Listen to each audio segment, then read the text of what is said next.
Hello, everyone, and welcome back to Learnivo, your home for IELTS speaking practice with real, natural answers and fluent examples.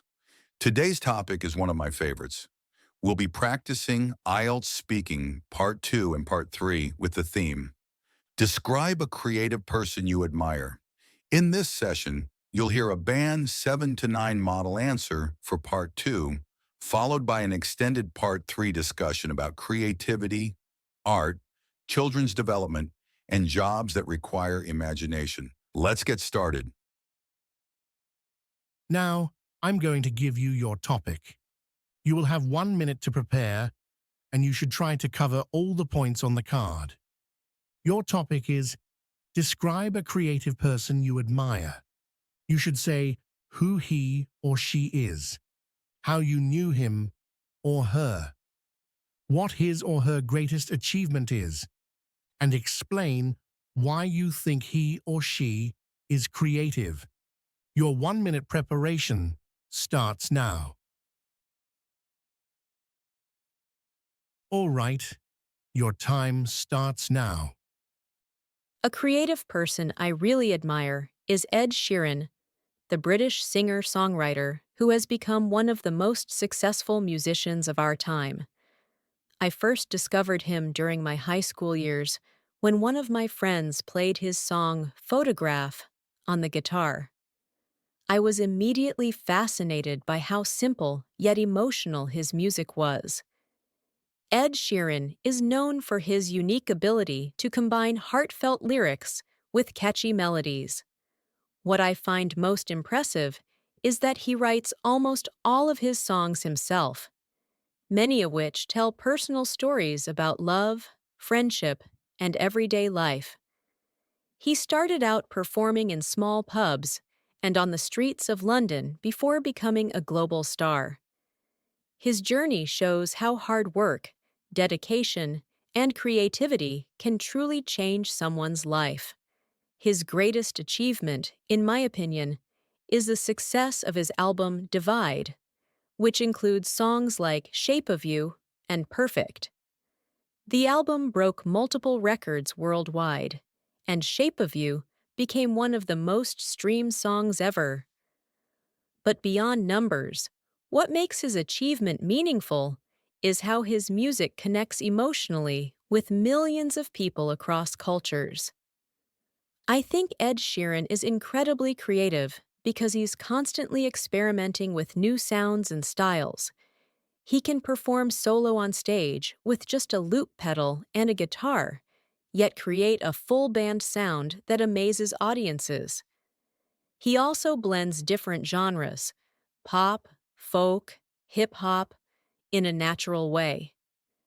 This kind of artistic freedom and confidence truly shows how creative he is. What I admire most is his authenticity. He doesn't try to be flashy or artificial. He uses his creativity to express genuine emotions. Every song feels honest, and that's what makes people relate to him. He's a reminder that creativity isn't just about being different, it's about being original and staying true to yourself. Thank you. Now let's move on to part 3, where we'll talk more about creativity, inspiration, and how people, especially children, can develop creative thinking.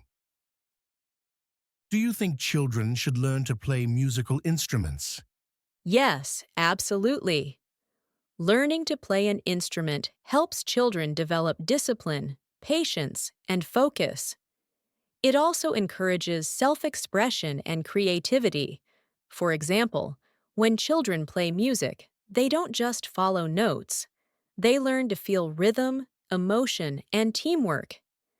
Even if they don't become musicians, these skills benefit them in other areas of life, like problem-solving and communication.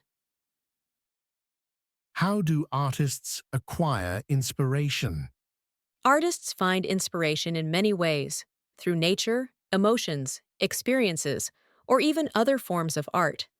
For example, a painter might be inspired by a sunset, while a musician might write a song after a personal event.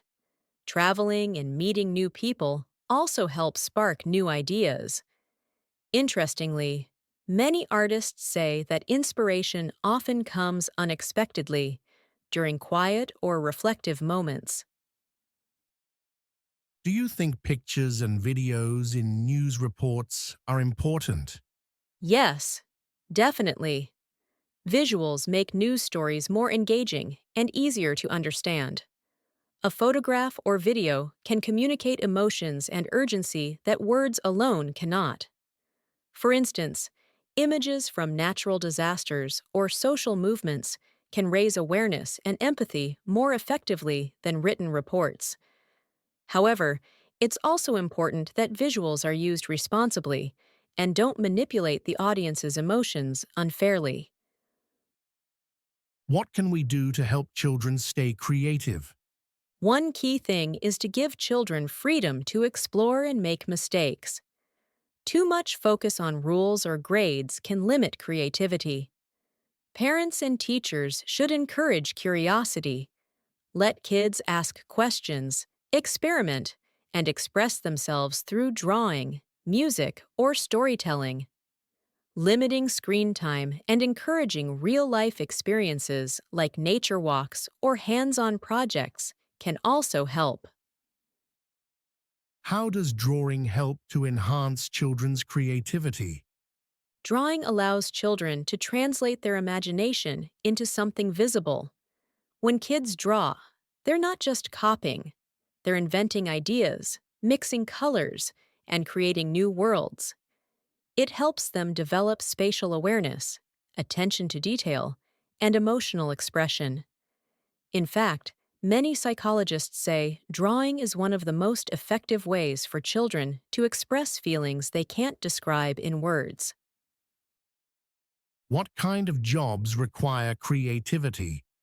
Many jobs require creativity, not just in art or design. For example, architects, engineers, marketers, and even teachers use creativity daily. Creativity helps solve problems, generate new ideas, and improve efficiency. In business, creative thinkers come up with new strategies or products. Even in medicine or science, creativity is vital for innovation and research breakthroughs. Do you think creativity is something people are born with, or can it be developed? I believe everyone has some level of creativity, but it can definitely be developed. Practice, curiosity, and an open mind are key. The more people expose themselves to different experiences, reading, traveling, or learning new skills, the more creative they become. Creativity is like a muscle. The more you use it, the stronger it gets. Do you think technology helps or harms creativity? Both. Technology provides tools for creative expression, like digital art, music production, and filmmaking, but it can also make people lazy or overly dependent on algorithms. The key is balance, using technology to enhance creativity, not replace it. For example, artists can use AI for inspiration, but should still bring their human imagination to the final work. Why do some people lose creativity as they get older? Many adults lose creativity because of routine, stress, or fear of failure. When people grow up, they often become more cautious and stop experimenting. Society sometimes teaches us to follow rules instead of exploring new ideas. However, creativity never disappears. It just needs to be reawakened through hobbies, travel, or simply spending time with creative people. Do you think creative people are happier than others? In many cases, yes. Creative people often find joy in expressing themselves and turning ideas into reality. Doing something creative gives a sense of achievement and meaning. However, creativity can also bring pressure. For example, artists sometimes struggle with self-doubt or deadlines. So, while creativity can lead to happiness, balance and mental health are equally important. And that brings us to the end of today's IELTS Speaking Part 2 and Part 3 session on Describe a Creative Person You Admire. We talked about how creativity influences music, education, and daily life, and how everyone can nurture their imagination through curiosity and expression. If you enjoyed this practice, make sure to subscribe to Learnivo, like this video, and share it with your friends preparing for IELTS. Comment your next cue card topic below, and don't forget to turn on the notification bell to never miss a new speaking practice video. Thanks for watching, and see you in the next one.